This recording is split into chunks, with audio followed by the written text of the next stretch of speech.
Bom dia, pessoal. Que as bênçãos do nosso amado Mestre Jesus possam ser por nós percebidas e que nós possamos usufruir da paz que Ele nos traz constantemente.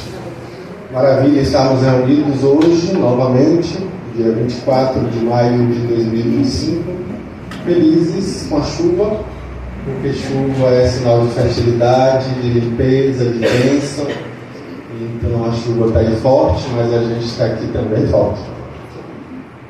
Hoje falando de um tema tão agradável. Todo mundo adora esse tema, meu Deus do céu. Eu já tive um paciente que uma vez disse que tinha ojeriza desses espíritas, porque nas 2 vezes que ele foi no centro espírita, na palestra estava falando desse assunto.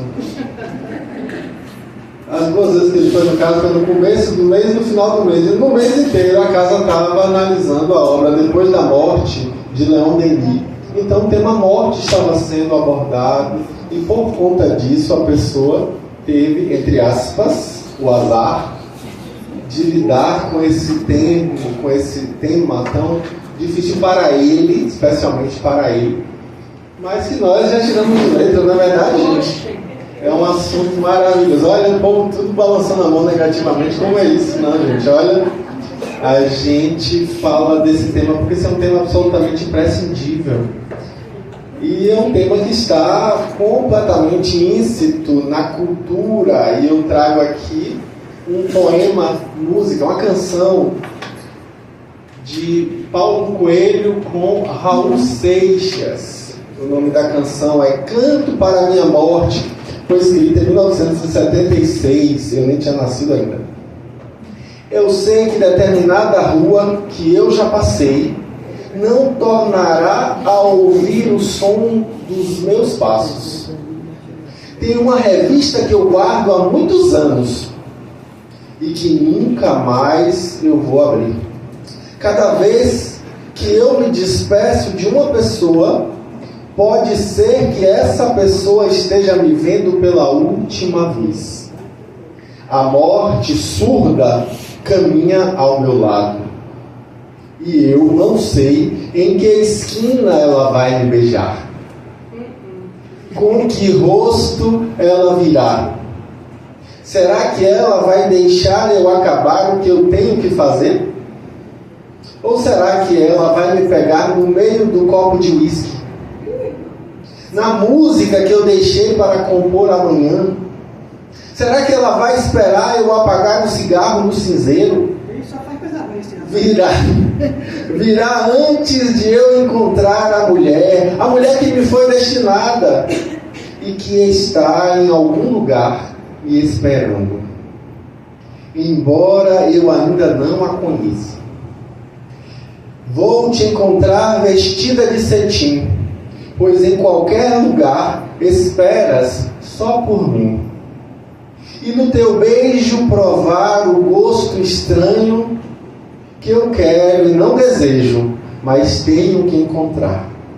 Vem, mas demore a chegar.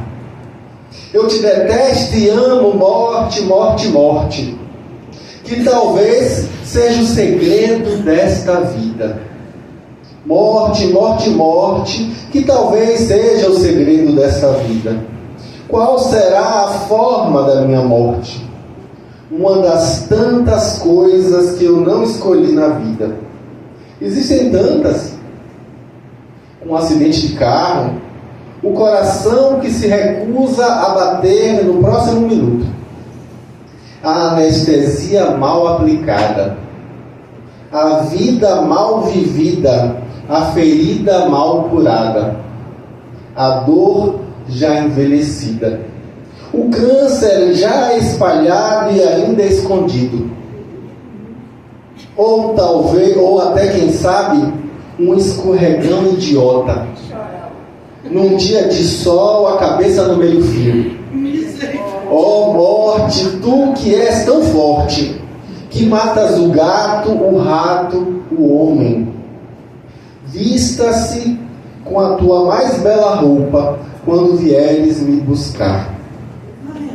que meu corpo seja cremado e que minhas cinzas alimentem a erva, e que a erva alimente outro homem como eu, porque eu continuarei neste homem, nos meus filhos, na palavra rude que eu disse para alguém que não gostava, e até no uísque que eu não terminei de beber aquela noite. Raulzito e Paulo Coelho, como sempre, nos trazendo reflexões interessantes para a nossa existência, nos fazendo lembrar que nós, como disse Heidegger, vivemos a morte na morte do outro. Heidegger, um filósofo existencialista, materialista, não acreditava em vida após a morte, dizia que nós não experimentamos a morte, senão na morte dos outros. Quando alguém morre, a gente pensa sobre a nossa própria morte. A gente pensa, a gente olha assim, poxa, como é que vai ser o meu velório? Como é que vai ser o meu enterro? Será que vai ter mais gente do que eu que está aqui agora? A gente olha a situação, será que alguém vai chorar? Será que alguém vai sentir minha falta? Será que alguém vai fazer uma prece sincera, de coração? A gente pensa sobre o morrer na morte do outro. E a gente pensa sobre o viver, porque pensar a morte é pensar a vida, como diz a própria Joana de Ângeles. A gente pensa sobre o nosso viver. A gente pensa sobre a vida não vivida que continua viva dentro de nós. A gente para e pensa assim: será que eu vivi tudo que eu tinha para viver?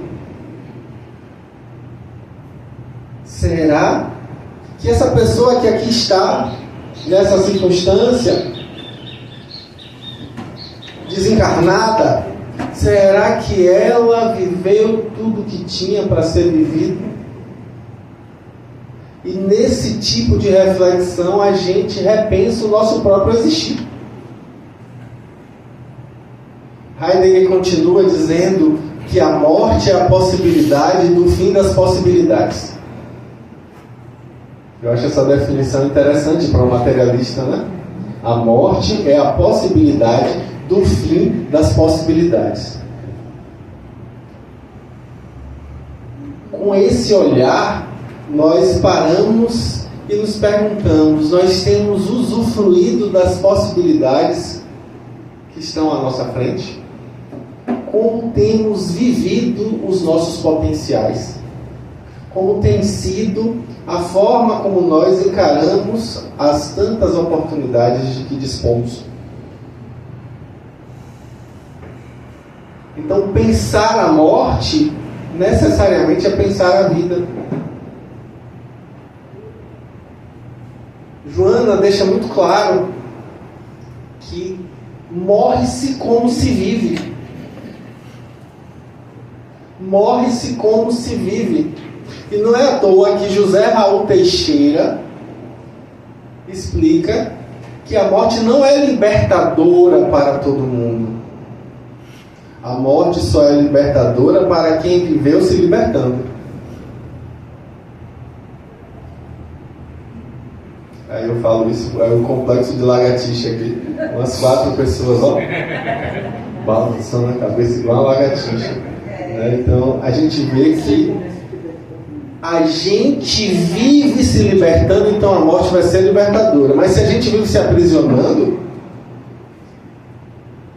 a morte será o encontro com a verdade.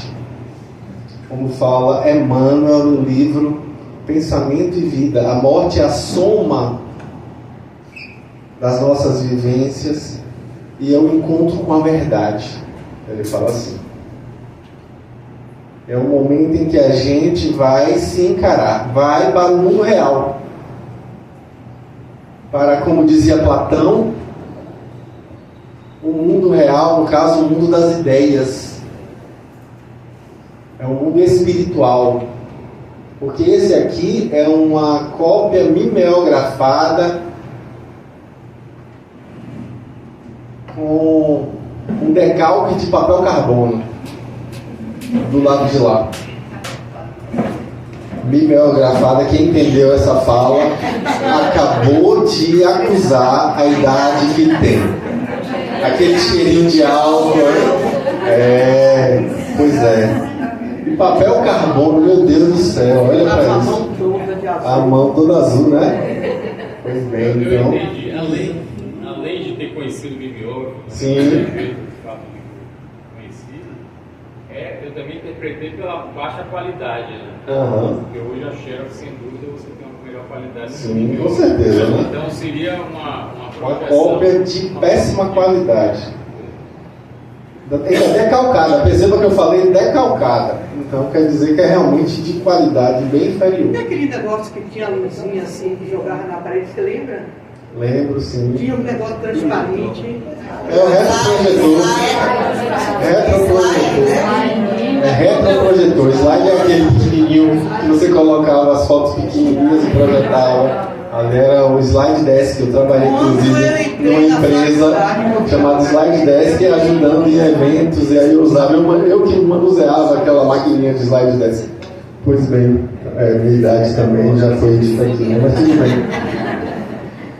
Joana vem trazer um olhar sobre a questão da morte para que a gente perceba que a gente já viveu essa circunstância inúmeras vezes.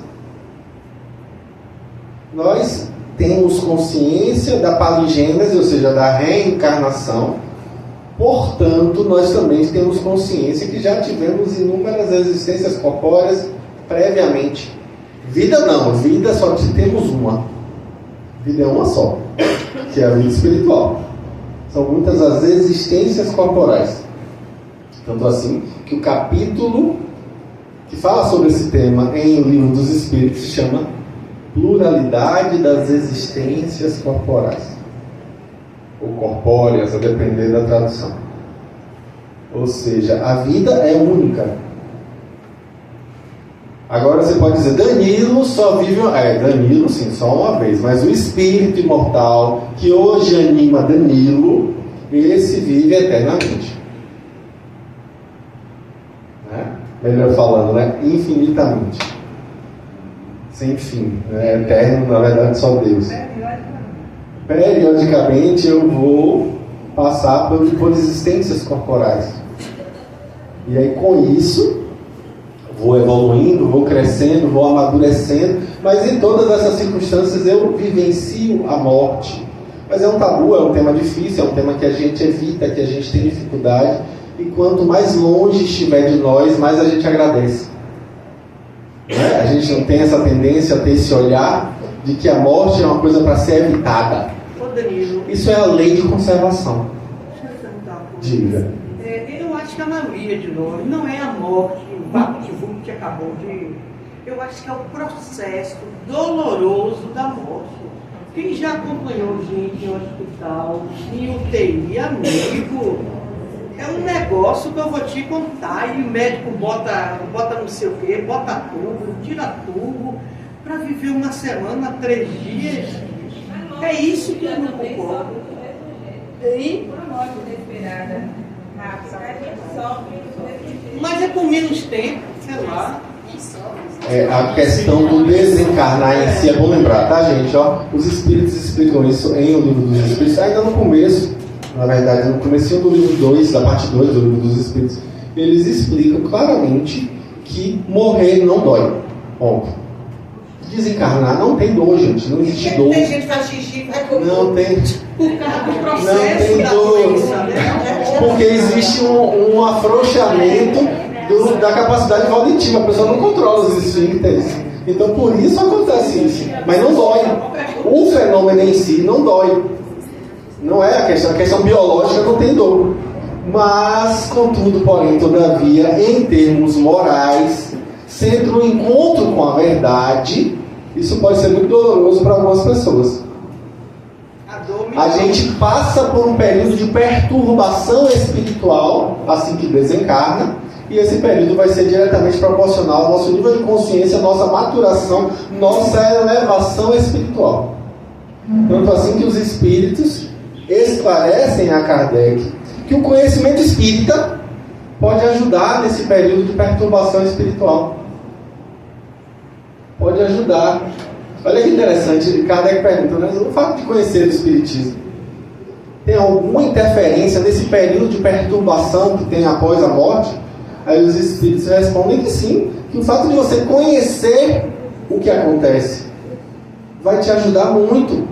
Contudo, o que realmente faz diferença, colocam os Espíritos, é a prática do bem e uma consciência pura.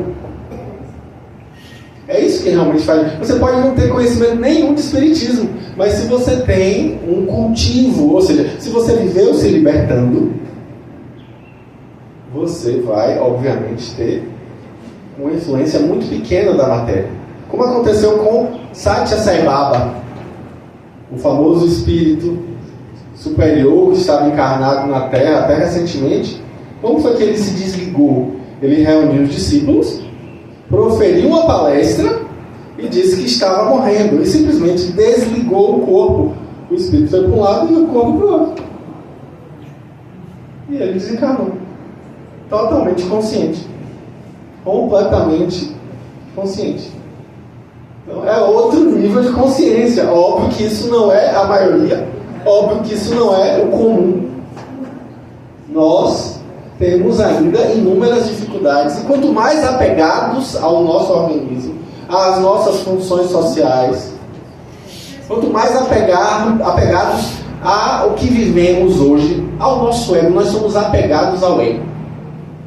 A verdade é essa. Nós somos muito apegados ainda ao ego. Estamos ainda muito apegados ao fato de que alguém depende da gente, ao fato de que a gente se sente importante com a função social que cumpre, com a profissão, com as amizades, os afetos. A gente se sente importante nisso. Quanto mais importância a gente dá, isso sem nem falar da questão do apego ao organismo, sem nem falar de que a gente às vezes está totalmente apegado ao corpo, às sensações físicas. Frequentemente a gente se vê, ainda porque obnubilados com os equívocos, a gente acha que é o corpo. Uma coisa curiosa que eu percebo muito nos pacientes, que quanto mais a gente vai envelhecendo, mais medroso a gente fica. E é aí que a gente precisa começar, nessa tomada de consciência, a ir desligando esses apegos para ter menos medo e mais coragem. Como eu ia dizendo, lá no livro Céu e Inferno tem um capítulo sobre o temor da morte. No começo logo tem um capítulo sobre o passamento, né? No começo, no caso da parte que versa sobre esse tipo de tema, né? Porque no começo mesmo ele vai falar das doutrinas, né? Das doutrinas com relação ao que acontece depois da morte. Mas aí a gente vai ver o momento do passamento, ele vai explicar como é a desencarnação. E logo depois ele vai versar sobre a questão do temor da morte, o medo de morrer. A gente ainda tem muito medo, porque a gente ainda trata como algo desconhecido. A gente ainda vê espírita falando: ah, mas ninguém nunca voltou de lá, para dizer como nunca voltou de lá? Quantos já voltaram? Como a literatura mediúnica está repleta de descrições, de relatos, contando como é. Aí a pessoa vira e larga um desse assim, ó. Mas ninguém nunca próximo a mim voltou. Aí por isso a gente percebe como a gente ainda é apegado ao ego, a gente ainda é totalmente egocêntrico, porque ainda é muito apegados à visão de que tem que ter algo com relação a mim, senão eu fico na dúvida. Diga, Cláudio. Você falou do medo à medida que se envelhece. Me ocorreu que, claro que tem a ver com essa questão que você está colocando, o ego. Mas as pessoas que envelhecem e começam a sentir medo também não seria por conta de que elas começam a perder a funcionalidade, começam a se sentir dependentes do outro, e o medo vem disso. Mas, claro que tem a ver com o ego também, porque a pessoa pode dizer: não estou nem aí, nem acontecer, aconteceu e pronto. Mas não lhe parece isso também? Com certeza. Olha, o que eu falei com relação ao medo não é só porque a pessoa está ali prestes a morrer. E isso que eu ia desenvolver com relação ao temor da morte, que está lá Kardec explicando. Lei de conservação. Ter medo da morte é funcional. Não é à toa que a gente tem medo da morte. É algo funcional. Tem porquê, tem para que a gente ter isso.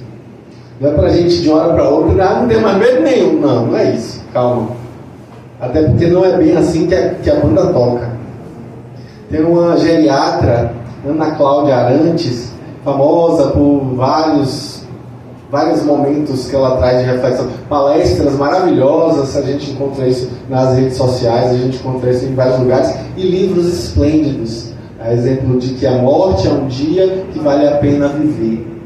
Maravilhoso o livro. E aí a gente percebe o que? Ela foi certa vez convidada para fazer uma preleção com Marlene Dobre na AME, na Associação Médico Espírita Brasileira. E aí Marlene Dobre desencarnou. Aí ligam para ela para dizer que não daria para acontecer com ela, mas que eles ainda pretendiam fazer mesmo assim um programa com ela. Aí ela diz, que bom, vamos marcar então. Aí eles, mas a gente sabe que nós espíritas temos uma relação diferente com a morte, a gente não teme a morte. Ela diz, bom, não é que eu vejo na minha prática clínica, porque os espíritas tendem a ser os meus pacientes mais complicados. Aí a gente vê, na prática, como a teoria é outra. Na prática, a teoria é outra. Então a gente vai percebendo que não é tão simples. Às vezes o que a gente fala não corresponde ao que a gente sente. Às vezes o que a gente tem aqui cognitivamente está muito distante do que a gente tem aqui afetivamente. E só é efetivo se for afetivo. Só faz sentido se for sentido. Então não tem como a gente prosseguir com lindas teorias e não vivê-las. Eu me lembro, quando eu completei 30 anos, eu resolvi ir pela primeira vez a um cardiologista. Aí lá vai Danilo para doutor Adolfo, ali no Integrale, no prédio próximo ao do meu consultório. Aí eu fui lá, era perto, maravilha, naquele comando, né? E aí cheguei lá, o doutor Adolfo falou, vamos fazer então uma bateria de exames só porque você está vindo, né? É porque na minha família tem situações, cardiopatias e tudo mais, então eu fui para poder saber se estava tudo bem. Nunca tinha ido no cardiologista, eu fui. Aí ele passou uma série de exames e eu providenciei os exames. No último exame, o exame cardíaco, né? E aí eu fui fazer. O médico estava fazendo, olhando com as caras estranhas para o gráfico e não sei o que, aí olhava para mim, aí eu olhava. Aí eu, o que foi, doutor? Algum problema? Aí ele, não. Aí repetiu o exame, não sei o que, pronto, terminou. Aí ele diz, o senhor senta ali que já eu chamo o senhor para entregar. Aí eu perguntei, sim, doutor, mas teve algum problema? Aí ele, não, o senhor conversa com o seu cardiologista. Aí eu já fiquei, né? Um negócio estranho, né? Mas vamos lá. Beleza, quando ele saiu, entregou, aí obrigado, doutor, peguei. Tirei a porta, saí na porta, ali na Garibaldi, eu agora estava fazendo exames. Eu saí na porta, fui abrir e olhar. Aí tinha lá desvio no ramo, não sei o que, o que é isso? Peguei o celular, numa época que nem existia smartphone ainda, né? Era a época de ter que digitar texto, você tem que digitar várias vezes o mesmo algarismo até chegar na letra tal. E aí eu ia lá, fui lá no Google, fazer a visita ali no Google para poder pesquisar o que era o desvio tal, no ramo tal. E descobri ali na hora que eu tinha expectativa de vida de cerca de 2 anos. Tomei um impacto. Aí liguei para um amigo médico, ele ficou preocupado, falando, meu Deus, você tem isso? Aí eu fiquei mais preocupado ainda, liguei para minha esposa, aí falei para ela que precisava conversar com ela, o que foi, pelo amor de Deus? E aí naquela agonia a gente se encontrou, eu falei para ela e contei, aí li algumas coisas que eu já tinha pesquisado, aí ela chorou, aí eu chorei, aí foi aquela coisa, aquele negócio, aquela angústia. Aí reuni família, falei o que eu tinha, expliquei, e pense na situação. Aí marquei doutor Adolfo. Chegou o doutor Adolfo de Lourdes. Aí pegou, escutou. Eu olhei e disse: bom, a gente vai repetir esse exame. Você vai agora em outra instituição. Eu vou mandar ainda uma bateria maior de exame. Aí ele mandou fazer um monte de exame: ecocardiograma com dupla, ressonância magnética, com tomografia. E lá vai a lista de coisas que eu tive que fazer. Lá vai Danilo fazer. Já angustiado, porque eu ia desencarnar. Meu medo era de morrer, eu não tinha medo de morrer. Meu medo era de não ter vivido tudo que eu tinha que viver. Aí é apego. Meu medo era não ter aproveitado toda a oportunidade de estar aqui encarnado na Terra e fazer o que eu preciso fazer. E isso não é apego? De certo modo, é como disse Joana de Ângeles quando era Clara de Assis a Francisco, que é João, um evangelista, que ele não podia ficar apegado nem mesmo à obra dele. Do mesmo jeito. Aí eu olhei aquilo, fiquei. E aí lá vai fazer os exames todos. Fiz vários exames. Aí eu fui olhando o resultado, não é possível, não tem nada. O que é isso? Não sei o que. Eu fui olhando. Aí cheguei lá com o doutor Adolfo, não tinha entendendo nada. Eu fiz os exames de novo, olha pra isso. Aí ele olhou e disse assim: então tem um diagnóstico. Diga, doutor, o que foi então? A primeira máquina que você fez estava quebrada. Aí eu engoli seco, aquela vontade de abrir o processo, né? Eu disse: não, que nada. Ele não tem culpa, a gente não sabe se alguém tem culpa. Calma, vamos relaxar. Aí chega Danilo na reunião mediúnica. O centro espírita que tinha aqui pertinho, subindo a ladeira, lá no final, aquela ladeira, tinha a casinha da fraternidade Joana de Ângeles. Aí lá em cima, Danilo participava na reunião mediúnica. Quando eu cheguei no final da reunião de estudo, não era de desobsessão, era de estudo. No final da reunião, a mentora se manifesta através de uma médium, uma senhora que eu não tinha absolutamente nenhuma relação, falava bom dia, boa tarde, boa noite quando encontrava, mas não tinha nenhum contato. Ela vira para mim e diz assim: Danilo, venha cá, por favor. Aí eu vou tomar um puxão de orelha. Porque quando é que chama a gente assim, né? É difícil o espírito chamar, nominalmente, ele me chamou. Aí eu sentei, eu estava na sustentação, sentei na mesa, né? Eu sentei à mesa, melhor dizendo. Sentei à mesa, e aí o que é que acontece? O espírito diz: e aí, meu filho? Viu? Aí eu: o que, irmã? Viu que é muito fácil falar em palestra sobre morte, mas na hora que ela se aproxima o negócio é diferente. Aí eu: ui! Engoli seco. Aí ela diz: está vendo, meu filho? Na prática a teoria é outra. Não se apoquente com isso não. Fique tranquilo. Você teve a oportunidade de perceber que não dá para a gente só falar de teoria. É preciso a gente ter empatia e se colocar no lugar do outro.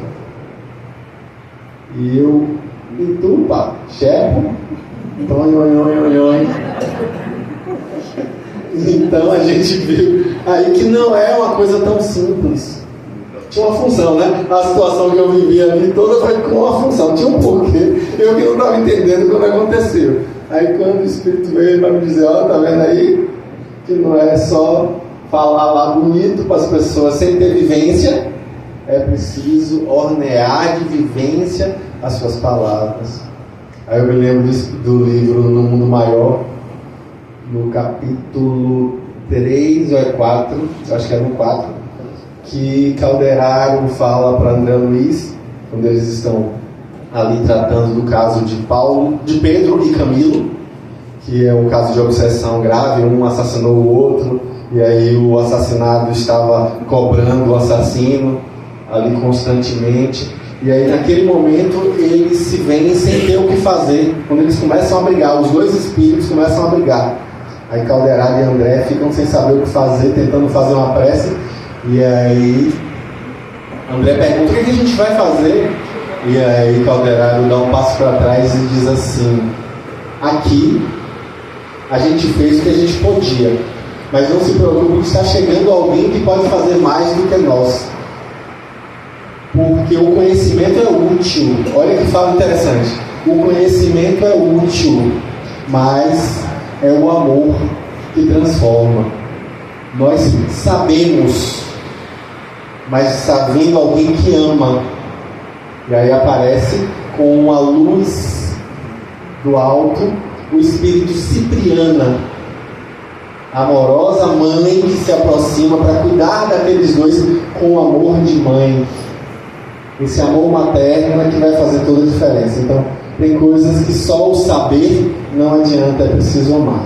Mas, Danilo, seria muito assim, patológico uma pessoa ter um resultado ruim e sair, oba! Não, realmente, né? Tudo normal, né? Faz parte, é o que eu falei agora há pouco, da lei de conservação. A gente quer continuar aqui, né? Para poder tentar aproveitar o máximo possível. A minha esperança, já conversei muito com o Alto, para ir aos pouquinhos nas minhas encarnações todas, não precisa tudo de vez, entendeu? Tomara, né? Estou acreditando muito nisso. Continue acreditando. Então, Joana, ela traz nesse capítulo reflexões ímpares com relação ao morrer e o sofrimento que a gente tem ante a morte. Em especial, o sofrimento que a gente tem com a nossa própria morte iminente, que é o encontro marcado. A gente sabe que vai ter esse encontro algum dia. A gente não sabe quando é que vai acontecer. Mas a gente sabe que vai viver isso. Como dizem, tantas vezes eu vi isso na minha vida, desde pequenininho. A única certeza da vida é a morte. Então, falar sobre esse tema é incômodo, mas é uma certeza que a gente tem. E aí Joana fala, diga. Mas hoje só fala isso. Se você ligar a televisão, só morte o tempo inteiro. E engraçado esse que você está falando. Você não quer morrer por causa da possibilidade de ainda viver coisas que você sonha. Sim. E o relato dos as pessoas, aquela pessoa que morreu, mas ele era tão jovem, um menino bom, estudioso, ele tinha tanta possibilidade na vida, tanto sonho. Então a pessoa realmente se fala, é a possibilidade de você realizar muitas coisas que... É interessante essa fala. Me faz lembrar um acontecimento, né? Quando eu já contei aqui algumas vezes, que eu tive, durante a pandemia, no ano 2021, eu tive um AVC, no mês de agosto. Fiquei internado uma semana, né? 4 dias na UTI e 3 dias no quarto. E aí tive, inclusive, uma situação bem peculiar de uma pessoa entrar no quarto, já contei aqui, né? De que deu um livrinho, né? O Novo Testamento, a pessoa entrou no quarto e disse que não sabe porquê, mas teve a intuição de entrar e deixar aquele livrinho para mim.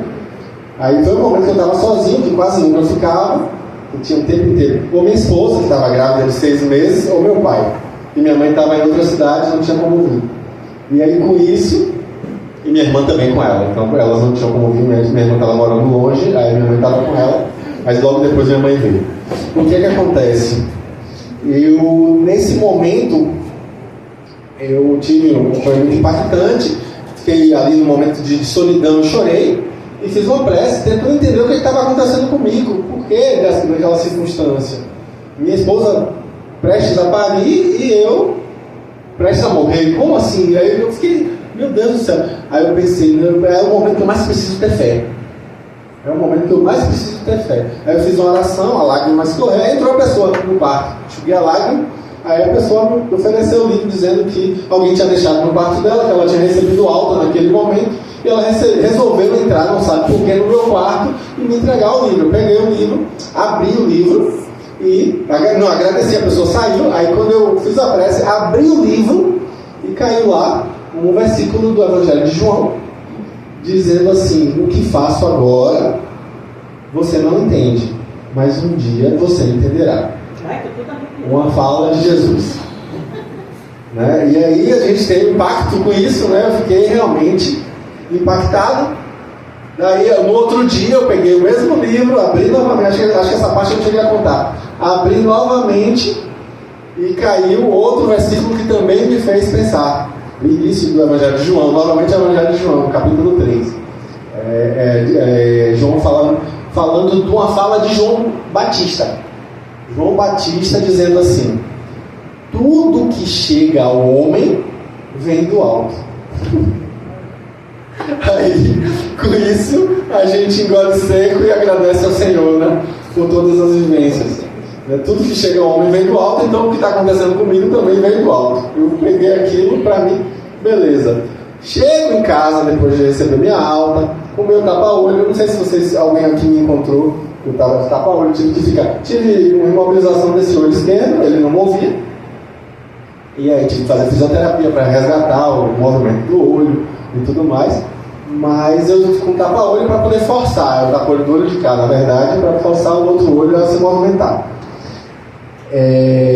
Quando eu chego em casa, lá com o meu tapa-olho, a gente resolve fazer o evangelho no lar, num momento de ação de graças.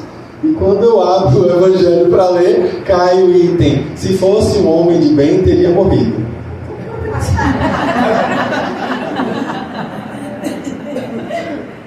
Eu recebi novamente aquilo com muito agradecimento, porque é até anedótico, né? Uma coisa assim que eu já tinha visto Jerônimo Mendonça contando uma situação assim de um acidente de carro, e que aconteceu isso, né? Que a pessoa que quando chegou depois do acidente, que abriu e caiu esse item. Porque eu ri na hora, minha esposa começou a chorar, porque ela não estava entendendo nada, e aí eu contei para ela explicando, né? E a gente vê isso exatamente, né? Que às vezes uma pessoa jovem pode desencarnar, que ela não precisa mais estar aqui. Depende da forma como a gente encara a coisa, né? Então, a gente, não cabe a gente, como diz lá no Evangelho segundo o Espiritismo, ficar torcendo para o outro permanecer junto a nós, quando ele já quitou as suas dívidas, a sua pena, quando ele já não tem mais necessidade das provas e expiações nesse plano físico. Danilo, e a gente fica querendo. E os bebês que falecem na barriga? No livro dos Espíritos a gente tem a resposta para isso, que em geral é uma prova para os pais.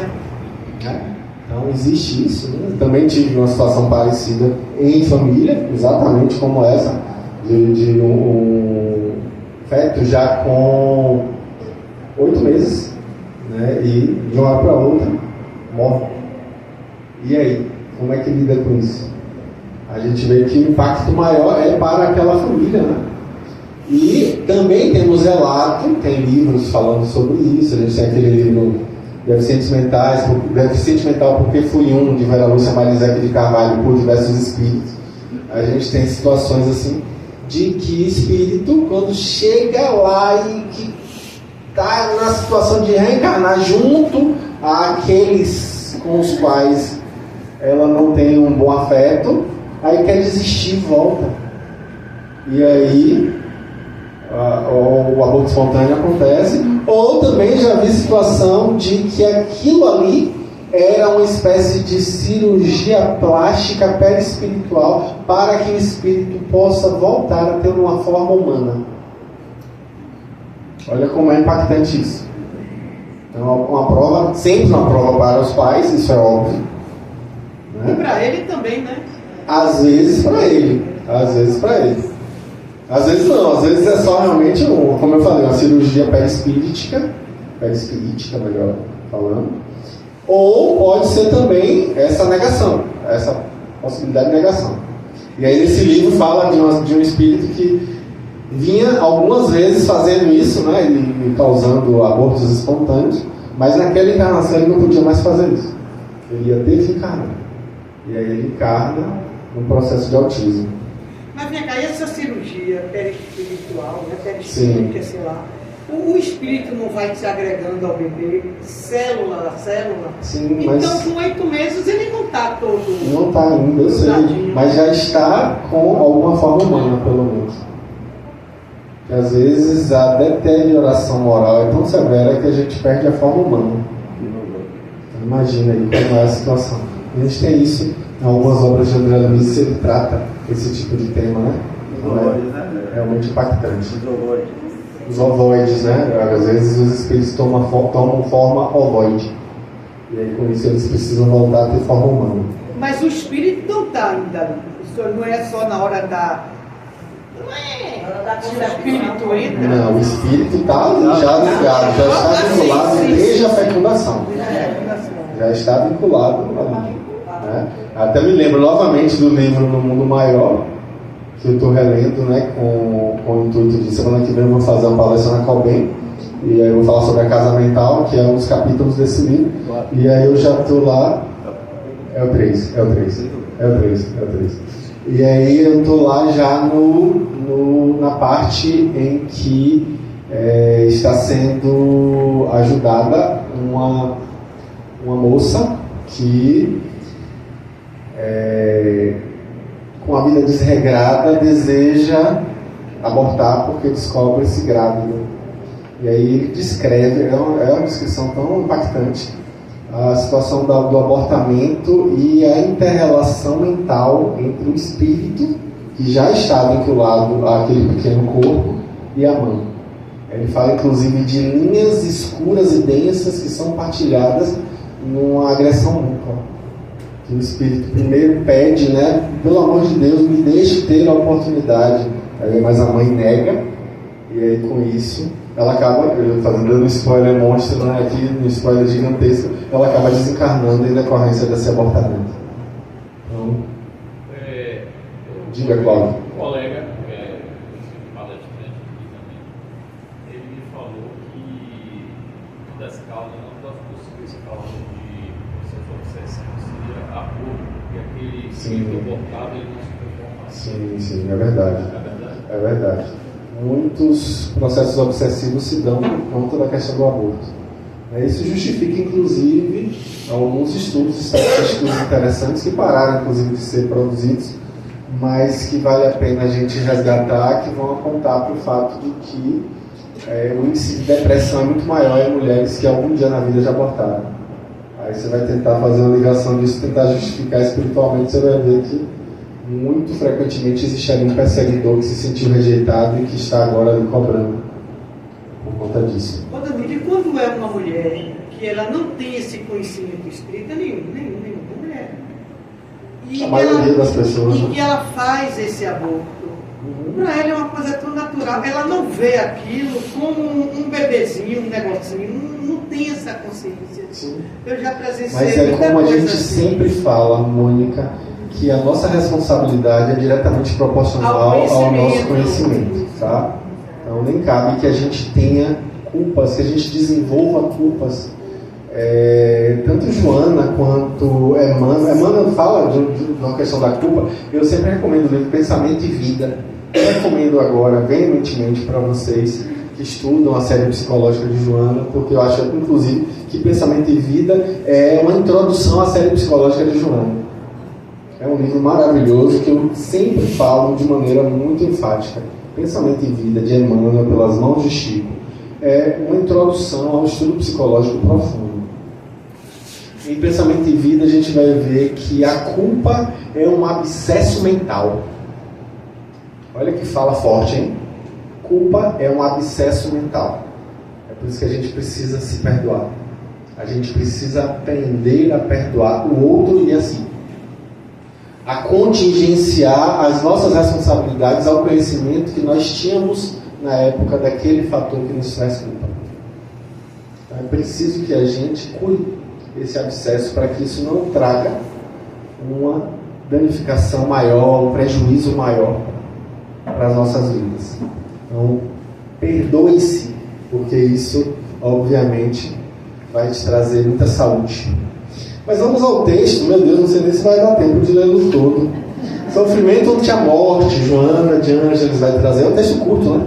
Ela diz assim: a impermanência de todas as coisas e pessoas no mundo físico é também extensiva à conjuntura do sofrimento.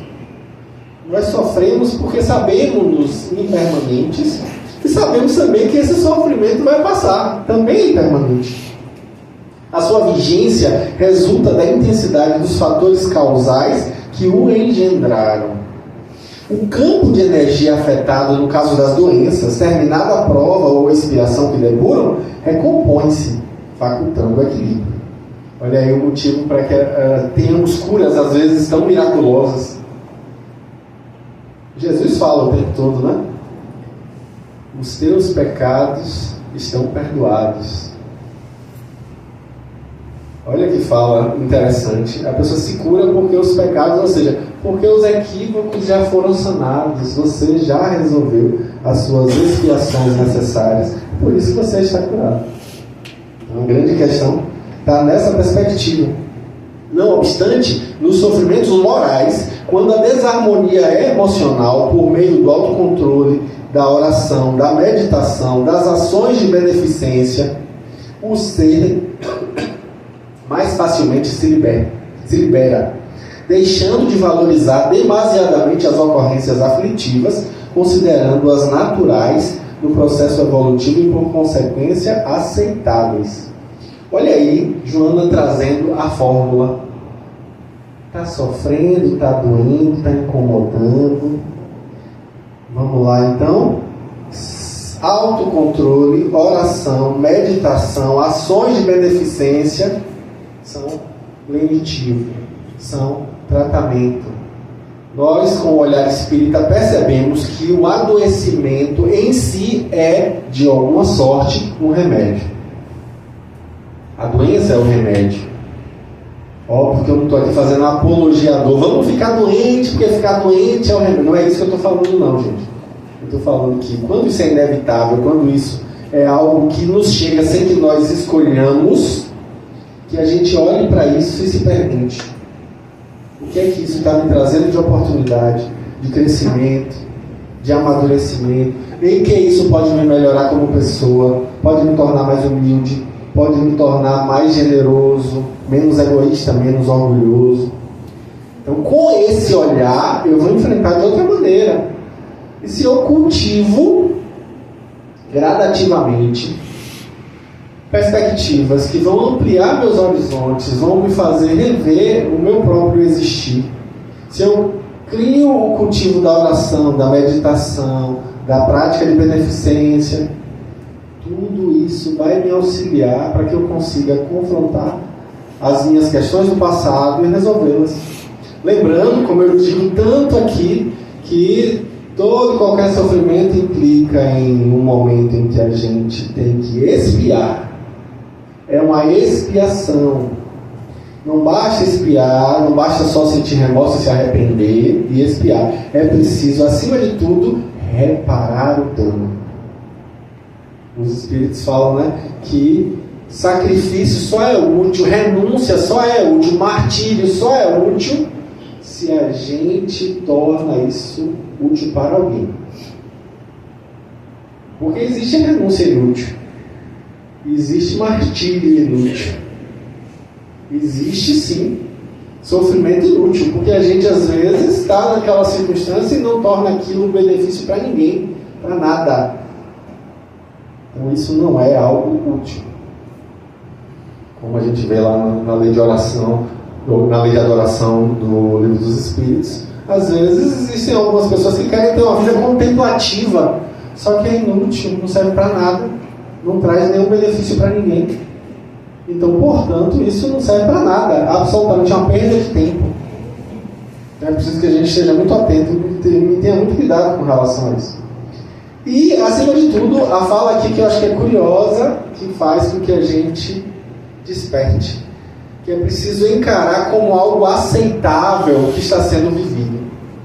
Você está passando por uma situação, se você não aceita, você sofre mais, você impõe rebeldia, resistência, como diz Jung, aquilo a que você resiste persiste.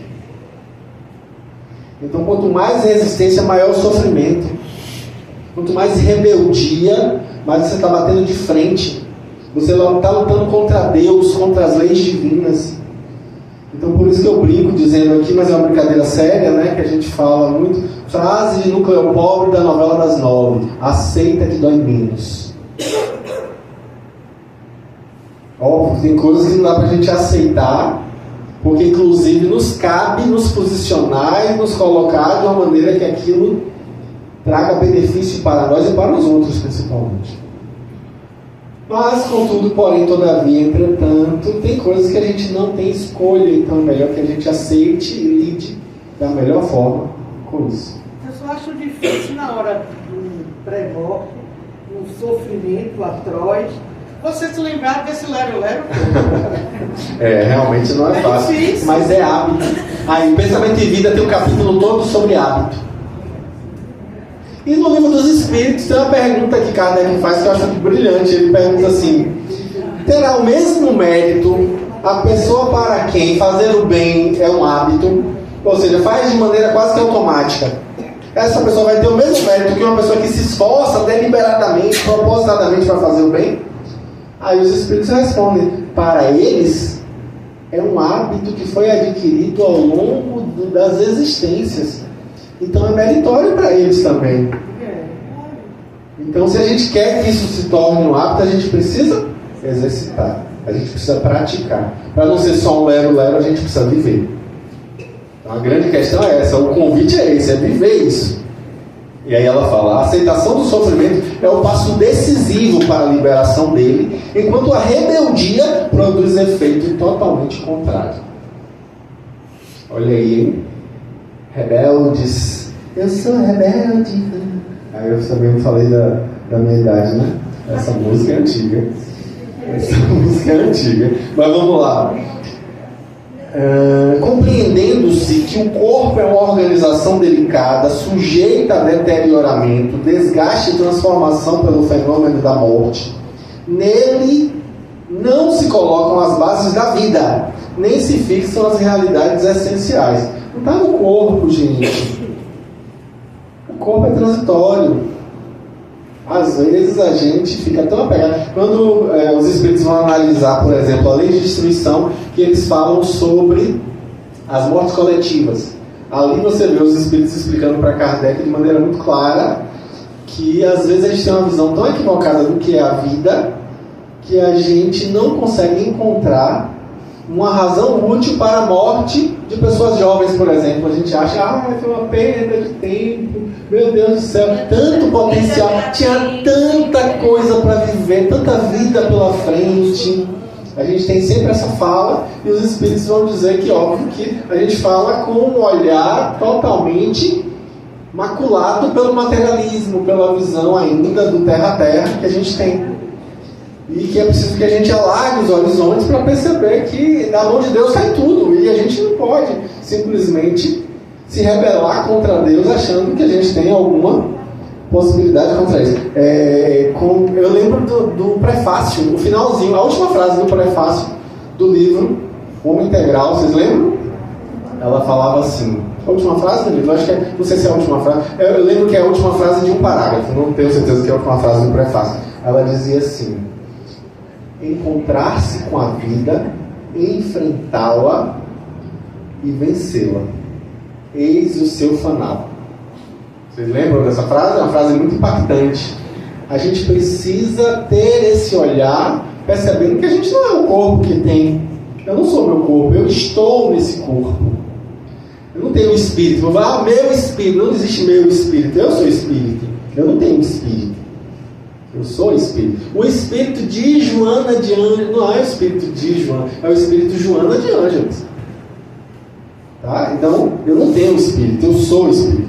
Aí ela diz: assim, quando lhes sucedam as desconexões e os desajustes, advindo-lhes a interrupção, a morte, não se transforma em motivo de desgraça, de ruína. Ou seja, um outro olhar, exercitando-se um outro olhar, a gente vai encontrar na morte um fenômeno natural, que não é o oposto da vida, né? Aquela fala que de vez em quando eu trago, né? O que é vida? Qual é o contrário de vida? Não existe contrário de vida. Mas é o contrário de morte, qual é? É vida. Não, não é. O contrário de morte não é vida. O contrário de morte é nascimento. Ou, no olhar espírita mais aprofundado, o contrário de morte é fecundação. A gente pode falar isso com mais certeza, né? O contrário de morte é fecundação, porque um é o início da vida e o outro é o fim da vida. Então, com isso a gente alarga horizontes e percebe que não existe morte no sentido que a gente dá à palavra. Morte existe apenas como um fenômeno biológico. É uma transição de estados. A morte funciona para o meu corpo. O meu corpo é que morre. Eu continuo. Lei de Lavoisier. Tudo se cria, ou nada se cria, nada se perde. Tudo se transforma. Então, se a minha personalidade não se cria nem se perde, ela apenas se transforma. As minhas memórias, as minhas ações, o meu aprendizado. Porque está tudo no espírito. Porque sou eu. E ele é imortal. Eu sou imortal, eu não morro. Eu continuo vivo. Aí ela diz, quem na vida... Não. A preparação conveniente para enfrentar a morte faculta uma aceitação do seu fatalismo e, portanto, a diminuição do sofrimento. Aí, aceite que você está fatalmente enleado nesse fenômeno chamado morte. Não tem como fugir disso. Então, aceite esse fatalismo que você vai encarar de outra forma. Cadê? Onde foi que eu parei? Quem na vida material deposita todas as suas aspirações e nela vê um fim único, constatando-lhe a interrupção, o cessar de manifestações, experimenta superlativas dores morais que se transformam em sofrimentos físicos sem limite imediato. Ou seja, se a gente fica o tempo inteiro focando apenas na vida material, vamos sofrer muito, porque sofreremos de decepção, desilusão. Né? Aquilo que eu falo sempre brincando, né? Desilusão é ruim, né, gente? Não, desilusão é maravilhoso. É melhor viver uma desilusão do que viver na ilusão. É melhor viver uma desilusão do que viver iludido. Desilusão dói, mas é um libertar-se, é o encontro com a verdade. É o Jesus falando, né? A verdade vos libertará. Conhecereis a verdade e ela vos libertará. Aí ela diz, assim as dores têm muito a ver com as disposições psicológicas de cada indivíduo, a maneira de encarar a vida e sua estrutura, os acontecimentos e as suas matrizes. A morte por ignorância da vida tem sido, através dos milênios, a causa de sofrimentos inimagináveis, desencadeadora de tragédias e desconfortos sem fim. Todo fenômeno biológico que se inicia naturalmente cessa. Tudo que nasce no plano físico interrompe-se, transforma-se, portanto morre. Não há prazo, nem determinismo absoluto de tempo, dependendo de inumeráveis razões para que o ciclo que começou se encerre. Assim, a morte é inevitável, e o sofrimento que ela gera resulta somente da má interpretação dos objetivos da vida. Quanto pior a gente interpreta os objetivos da vida, maior vai ser o nosso sofrimento. O sofrimento é diretamente proporcional à nossa ignorância. Diga, Mônica. Será que existem realmente pessoas que elas só pensem na vida material, só o material, não tenha nada de espiritual, de dentro delas? Por que você cuide do seu material enquanto aquilo é importante para você? Mas você já num leito de morte, vai para lá do que para cá.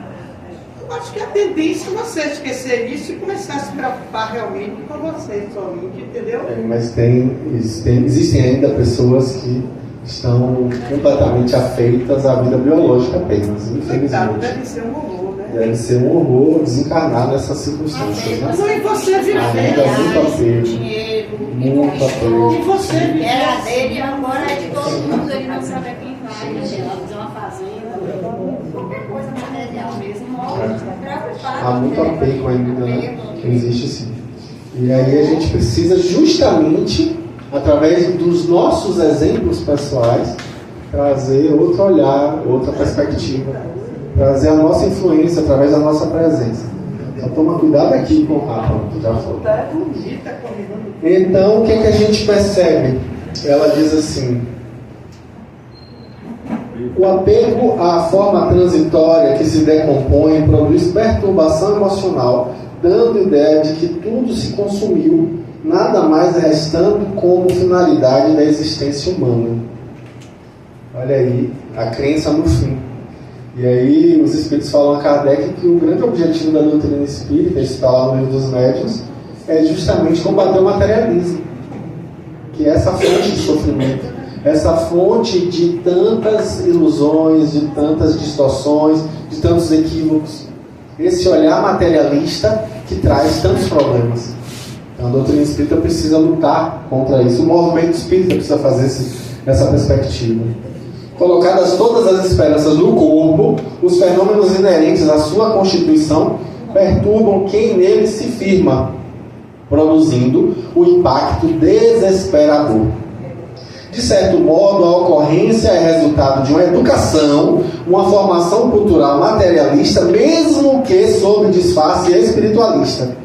As pessoas ligam-se a correntes religiosas sem vinculação emocional, nem aprofundamento racional do seu conteúdo, e em face desse comportamento, a morte se lhes apresenta como sendo a grande destruidora de planos, de anseios e realizações.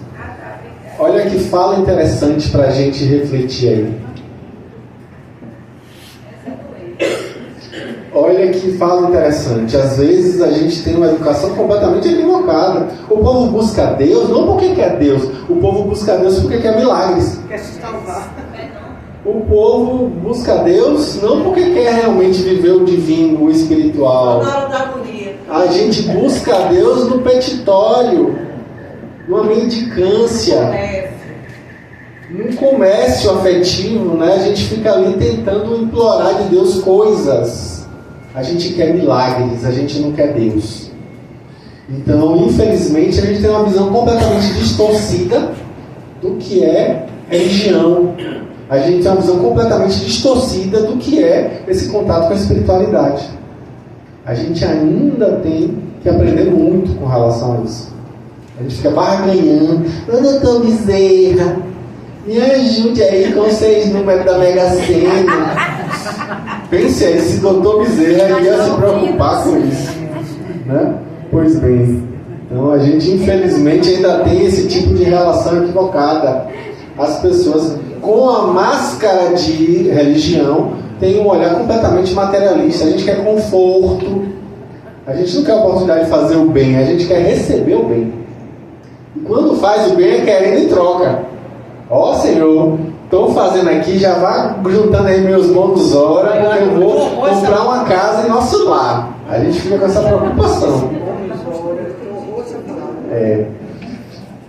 Por negarem-se a uma análise profunda em torno da vida, passam a existência corporal transferindo reflexões no tempo e programando, fluindo ao máximo sobre a conivente ilusão da eternidade carnal.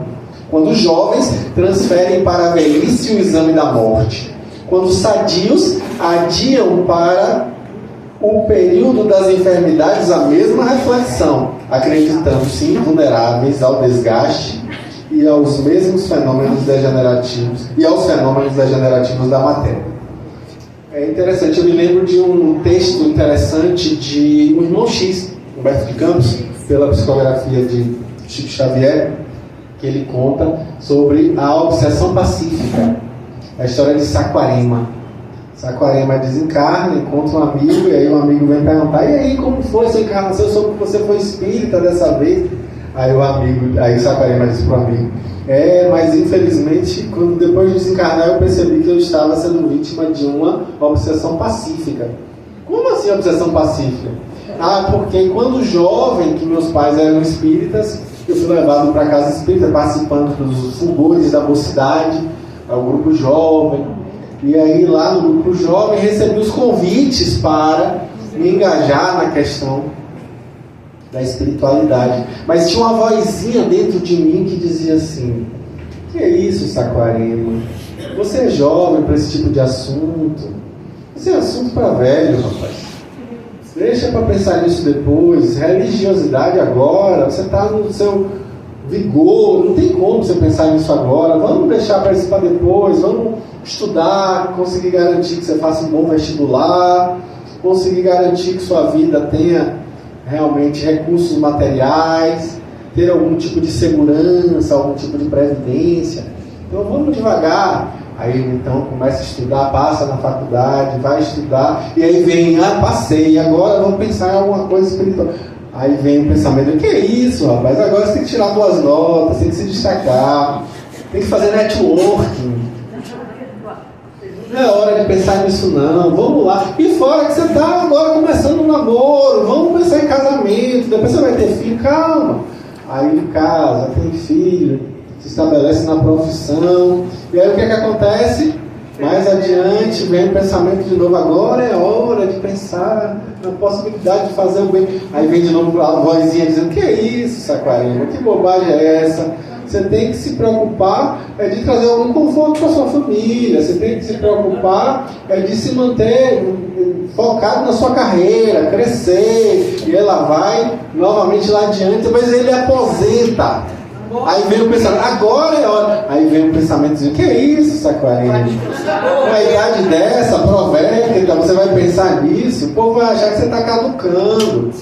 Então calma lá, Saquarema, não é, ou seja, o tempo inteiro ele postergando, protelando esse tipo de temática, e aí desencarna e percebe que não foi para lugar nenhum por conta disso, de estar o tempo inteiro empurrando com a barriga e deixando para depois. Olha que importante para a gente pensar, né? Às vezes a gente tem esse tipo de dificuldade. Eu me lembro de André Peixinho, que foi meu preceptor, dizendo que das delícias de Capua, conta-se que Aníbal Cartaginense, quando foi atacar Roma, que ele atravessa o mar Mediterrâneo, aí chega na Itália, aí encontra uma cidade chamada Capua. E aí tem os melhores vinhos, tem as mulheres mais lindas, e eles acabam ficando ali para poder descansar o exército para chegar até Roma e atacar. Mas aí ali é tão maravilhoso, é tão bom. Depois a gente ataca, peraí, vamos ficar aqui mais um pouquinho, vamos curtir, as mulheres são tão bonitas, os vinhos são tão capitosos, vamos ficar aqui mais um pouquinho. É tão agradável, é um lugar tão razoável, e lá eles vão ficando, até que eles perdem a guerra por conta disso. Olha aí como a gente às vezes faz esse tipo de coisa. A gente se desculpa de não fazer as coisas porque nos entregamos às delícias de Capua, ao conforto, ao bem-estar, a total zona de conforto. A gente bota a mãozinha atrás e acha que estamos numa estância de férias. Planeta Terra é hospital de tratamento, escola de redenção e oficina de trabalho. A gente precisa começar a se alinhar com essa proposta, né, de estarmos encarnados, usufruindo dessas oportunidades de viver isso. Viver aqui como educandário que necessitamos como espíritos. Viver aqui como um hospital para nos tratarmos das nossas enfermidades morais. E viver aqui para trabalhar como aprendizes de tarefeiros que somos. Mas não é um trabalho automático, como diz o próprio Emmanuel, né? Ele diz que existe um trabalho, como é que ele fala? Trabalho, acho que é modificação. Ele diz assim, é um trabalho que modifica o ambiente e o trabalho serviço. Esse eu gravei porque é o mais importante. É o que modifica o indivíduo.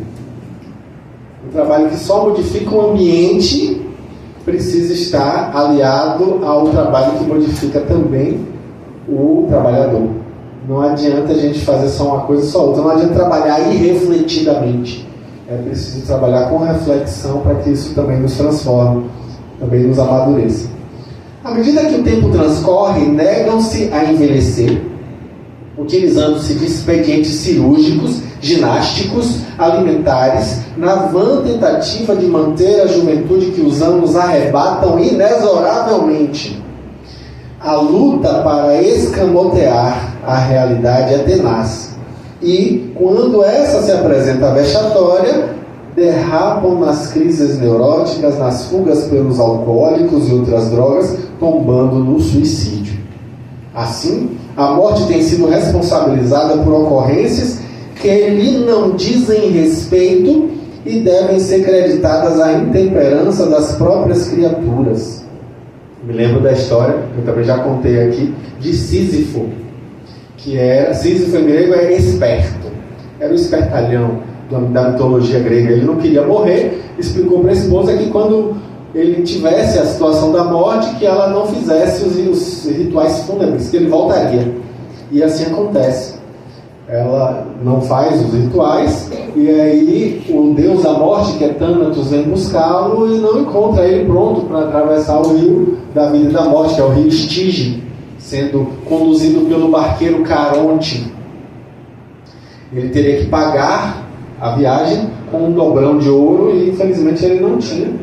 E por conta disso ele não consegue ser levado por Thanatos. Aí ele convence Thanatos a voltar para poder explicar à esposa que ele tinha morrido e assim conseguir atravessar o rio da morte.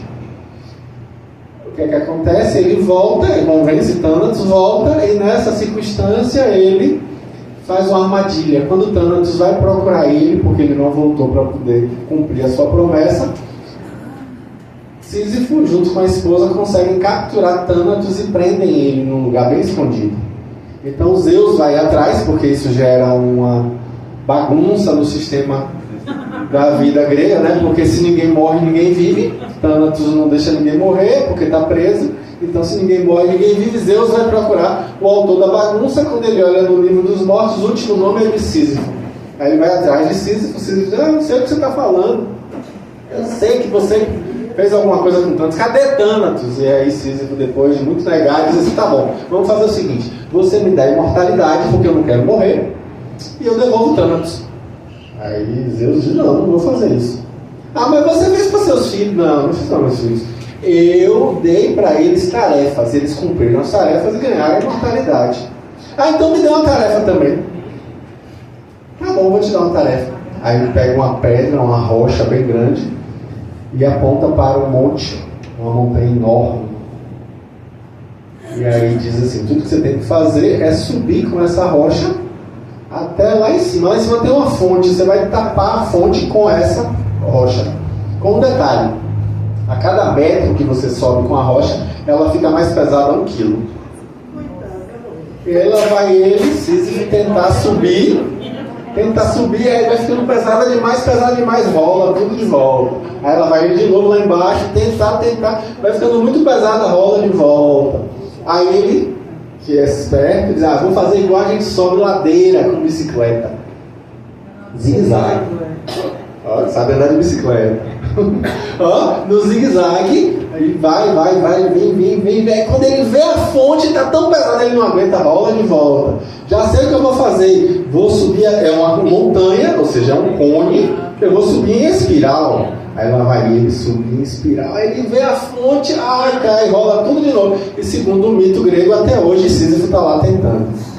Ou seja, ele realmente não morreu, mas ele também não vive. Quantas vezes nós somos como Sísifo? Fugimos da morte, mas com isso também fugimos da vida. Quantas vezes nós evitamos a morte e para isso evitamos a vida? Ele está ali preso naquele ciclo de repetições. Quantas vezes a gente se vê preso a um ciclo de repetições porque não se permite a morte simbólica do mudar, que a mudança é uma morte, a transformação é uma morte, é um desapego.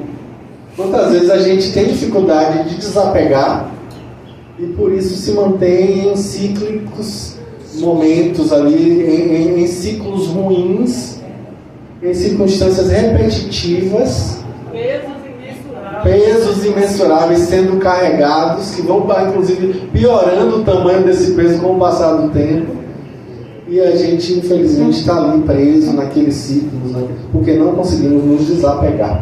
É preciso que a gente leve em consideração a necessidade do desapego. A morte de um ser amado, em razão disso, não deveria acarretar desespero, antes alegria, especialmente se a sua foi uma existência digna. Eu me lembro de uma ex-aluna que comentou a publicação. Eu fiz uma publicação no Instagram com o Divaldo, no momento da desencarnação dele, né? Eu estava com ele numa outra circunstância. Eu peguei a foto melhor que eu tinha com ele, postei no Instagram e fiz um texto a respeito do fato dele ser um completista, ou seja, uma pessoa que completou os seus deveres, ele cumpriu o que tinha planejado e teve uma longa existência, uma longeva existência. Aí eu comentei sobre isso, falando sobre a tarefa dele, inspirado muito em um texto que eu já tinha lido de Flávio antes, no dia do aniversário de Divaldo. E aí eu, fazendo essa reflexão, uma ex-aluna minha, que não é espírita, é de uma outra religião, fez um comentário: que ele descanse em paz.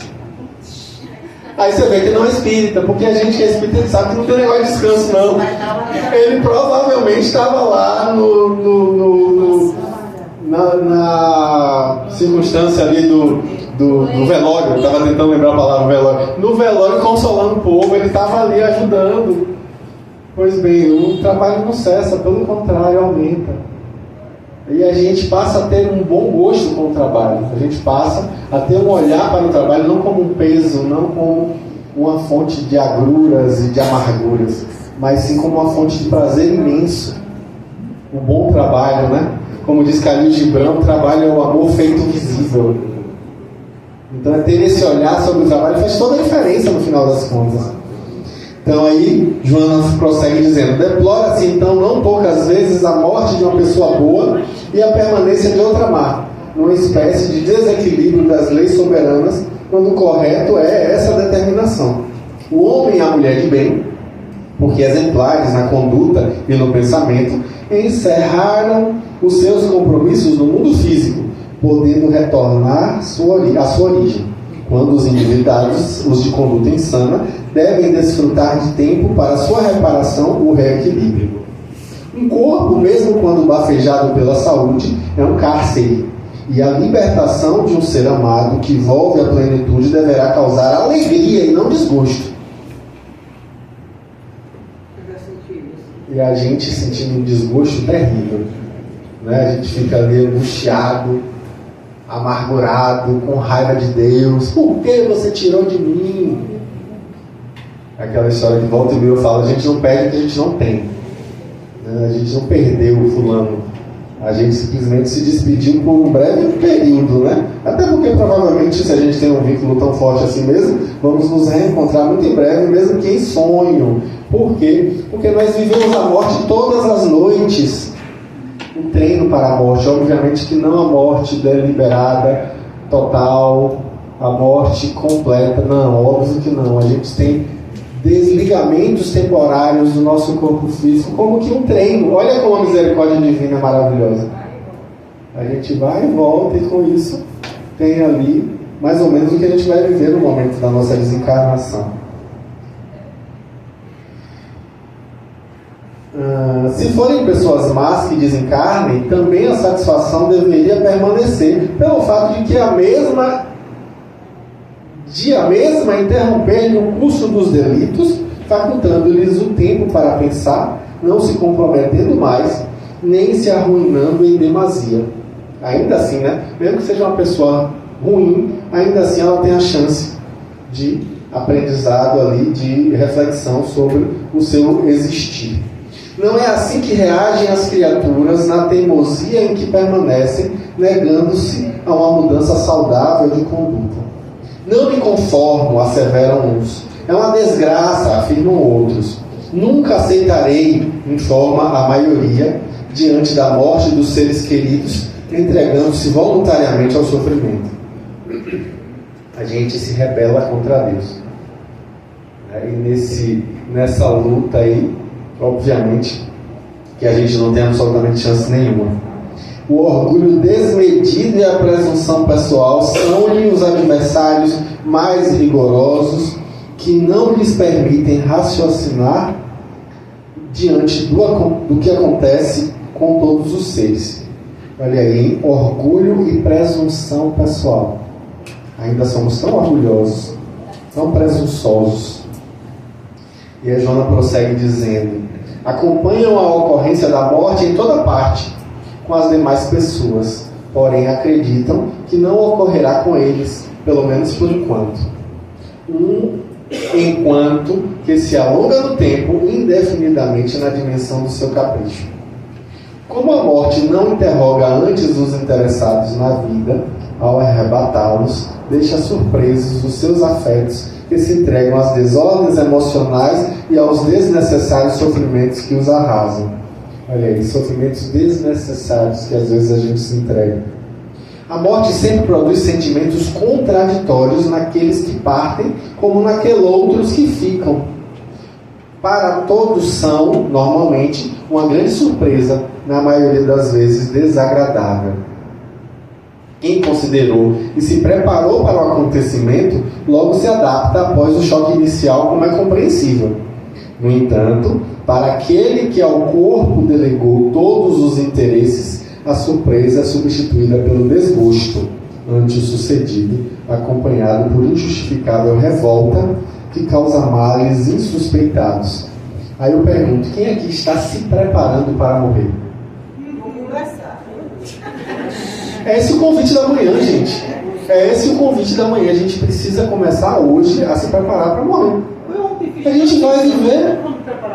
A gente vai viver essa circunstância, né? E quando a gente já está com o mínimo de preparação, a gente vive isso com muito mais leveza, com muito mais tranquilidade.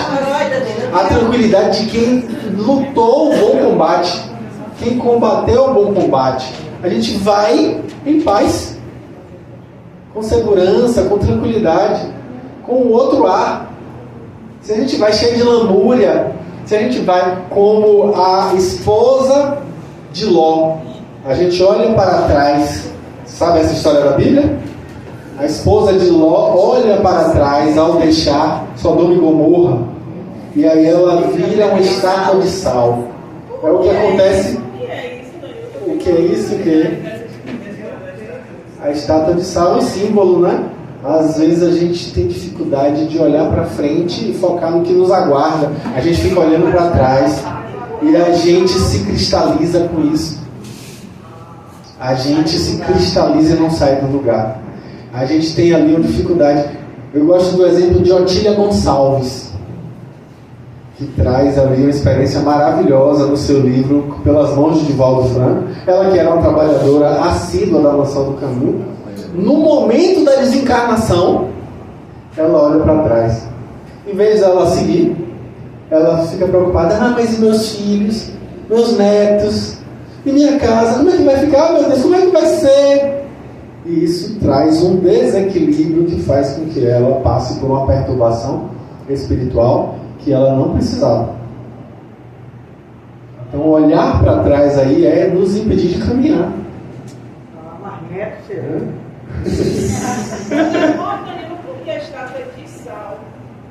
Isso é uma metáfora, né? É coisa do sal. O sal, quando ele é concentrado em determinado lugar, ele impede que tenha fertilidade, que nasça alguma coisa ali. É como é o caso do Mar Morto, que tem tanto sal, que a gente só vai encontrar ali vida microscópica, né? Vida pequenininha. A gente não tem vida, não tem seres vivos no Mar Morto, porque é tanto sal. E quando Gengis Khan passava pelas cidades, ele mandava jogar sal para que nada nascesse, ou seja, concentrar o sal ali para tirar a fertilidade. É uma estátua de sal porque dali nada sai de fértil. É preciso que a gente, né? Ou seja, sal é a ausência de vida nesse caso aí, né? O sal ele precisa se espalhar, como diz Jesus: sois o sal da vida, sois o sal da terra, sois a luz do mundo. Ou seja, o sal de perto ele traz sabor, ele traz tempero quando ele se mistura, e a luz de longe alumia, porque a luz tem que ficar lá no candeeiro, né? O candeeiro tem que botar no velador, é lá em cima. Então se bota a luz embaixo do vaso, embaixo do alqueire, embaixo da cama, como disse Jesus. Bota em cima, para iluminar de longe. Ou seja, de perto e de longe a gente precisa fazer nossa diferença no planeta Terra. É Jesus nos convidando ao trabalho, né? A trazermos ali o sabor da vida e também a iluminar o caminho daqueles que nos cercam.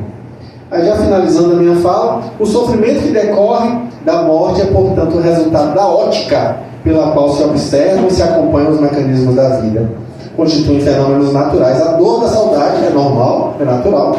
A melancolia, a preocupação com o estado do ser que partiu, como decorrência de necessárias provações para o amor, que precisa sublimar-se pela ausência física e por todas as implicações dela decorrentes. Como a real, a verdadeira felicidade não se pode fruir no mundo físico. Minha felicidade não é deste mundo. Não é isso que Jesus fala, que a felicidade não é deste mundo? Dia chegará logo mais para vivê-la onde não haja morte, nem separação, nem dor. Olha aí, hein? Precisamos nos preparar para que não tenha mais a necessidade dessa vivência. Assim deve-se viver preparando-se para morrer, meditando na morte, a fim de lhe não sofrer a injunção aflitiva, evitando o desespero e todo o seu séquito de agentes perturbadores. Viver pensando em morte, mas viver infeliz. Não, a gente vai viver feliz sabendo que usufrui da vida. Não precisa a gente ter infelicidade. É a forma como a gente encara a morte que faz a diferença. Ah, Danilo, pelo amor de Deus. A morte é a vida, a gente vai voltar para casa, a gente sabe disso. Eu não sou daqui, eu apenas estou aqui. Então não vou fazer mais.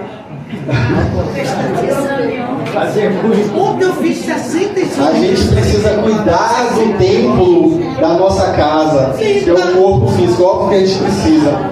Mas sabendo que o anjo da morte nos beijará a face, a gente precisa estar tranquilo e em paz com isso. Porque isso é inevitável. Isso vai acontecer. A gente faz nossa parte para que isso demore o máximo possível. Mas a gente sabe que isso vai acontecer. A gente precisa estar em paz com a nossa consciência. É preciso que a gente esteja ali completamente consciente. Lembra daquela frase de Francisco de Assis, quando o Frei Leão pergunta a ele o que é que ele faria se ele descobrisse que ia morrer no outro dia? Ele estava ali cuidando das flores, ele olha assim e diz, se eu soubesse que eu ia morrer amanhã, eu cuidaria das flores. Ou seja, está exatamente onde se deve estar. É a total consciência de consonância, de congruência.